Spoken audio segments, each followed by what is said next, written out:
how to find draft reels on Instagram. Now, the easier way to do this is to go to your profile icon and go to this Reels section of your profile.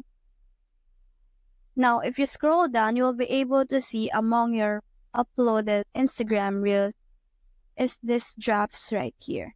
Now, if you click on that, you will be able to see every draft Reels that you have made on Instagram.